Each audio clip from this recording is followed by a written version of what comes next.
किसी ने क्या खूब कहा है, आपके कर्म ही आपकी पहचान है, वरना एक नाम के यहाँ हजारों इंसान हैं। कहते हैं कि दूसरों का भला करने से या फिर दूसरों के साथ अच्छा करने से हमारे साथ भी अच्छा ही होता है, लेकिन हम लोग इस बात को मानते नहीं। हमें लगता है कि हमारे साथ जो भी होता है वो पहले से ही किस्मत में लिखा जा चुका है, फिर चाहे हमें किसी का भला करें या ना करें। हम ये बात भूल जाते हैं, किस्मत का लिखा भी हमारे कर्मों से बदला जा सकता है, क्योंकि जो जैसा करता है वो कभी न कभी वैसा ही पाता है। हमारी किस्मत में अगर बुरा होना लिखा होगा, लेकिन अगर हम उससे पहले ही किसी का अच्छे मन से भला कर दें तो हमारे साथ भी अच्छा ही होगा। इस बात को समझना हर व्यक्ति के लिए आसान नहीं है। जो इंसान कपटी होता है, जिसके मन में दूसरों के लिए सिर्फ मैल भरा होता है, वो ये बात कभी नहीं समझ सकता। लेकिन दूसरी तरफ वो इंसान जो अच्छा सोचता है, जिसे ऊपर वाले पर विश्वास होता है, इस बात पर हमेशा यकीन रखता है कि बुरी किस्मत को भी अच्छे कर्मों से बदला जा सकता है। इसकी ये कहानी एक राजा की है जो बहुत ही निर्दयी और घमंडी था। छोटी छोटी गलती होने पर भी वो लोगों को बहुत कठोर सजा देता। समय के साथ उस राजा का अत्याचार भी बढ़ता जा रहा था।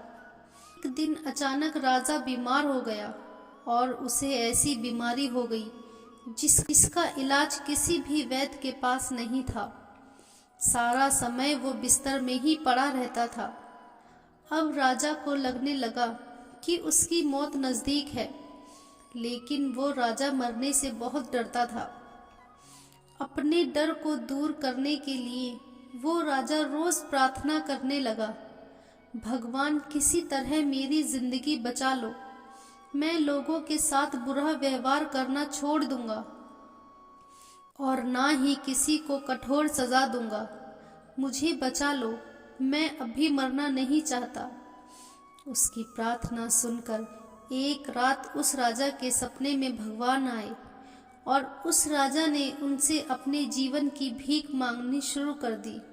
उस राजा पर दया दिखाकर भगवान ने कहा, तुमने पूरी जिंदगी लोगों को परेशान किया है, लेकिन फिर भी अगर तुम कोई भी एक अच्छा काम कर दोगे तो मैं तुम्हारी बीमारी ठीक कर दूंगा, तुम्हें फिर से एक नया जीवन मिल जाएगा। ये सुनते ही उसका सपना टूट गया और उसकी बीमारी भी ठीक हो गई।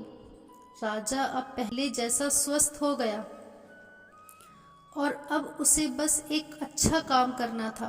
राजा बिस्तर से उठा हुआ देखकर उसकी पत्नी बहुत खुश हो गई और वो तुरंत उसके लिए एक थाली में फल और मिठाइयाँ खाने को ले आई। लेकिन राजा को बहुत जल्दी थी, क्योंकि उसे एक अच्छा काम करना था।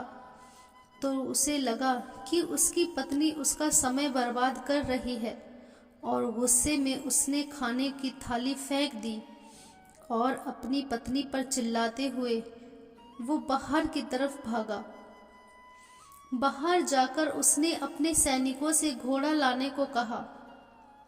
सैनिक बोला, महाराज, आप लंबे समय से बीमार थे तो हमने रोज की तरह सभी घोड़ों को घास चरने के लिए जंगल में भेजा है और उनके आने में अभी देर है। ये बात सुनकर राजा को गुस्सा आ गया। उसने अपने सैनिक को मौत की सजा सुना दी और गुस्से में पैदल ही महल से बाहर निकल गया। थोड़ी दूर पहुंचकर राजा ने एक व्यक्ति को भीख मांगते हुए देखा। राजा उस भिखारी के पास गया और उसे सोने चांदी के वो सभी जेवरात दे दिए जो उसने पहन रखे थे, जिससे उस भिखारी की गरीबी दूर हो गई और राजा का एक अच्छा काम भी हो गया। राजा खुश होकर अपने महल में आया और चैन से सो गया।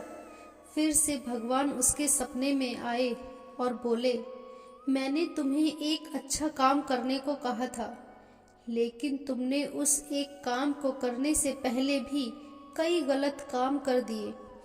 पहले तो तुमने बिना वजह अपनी बीवी को डांटा और फिर तुमने अपने सैनिक को बिना किसी गलती के मौत की सजा दे दी और अब तुम्हारी जान नहीं बच सकती। थोड़ी ही देर में राजा की भी मौत हो गई।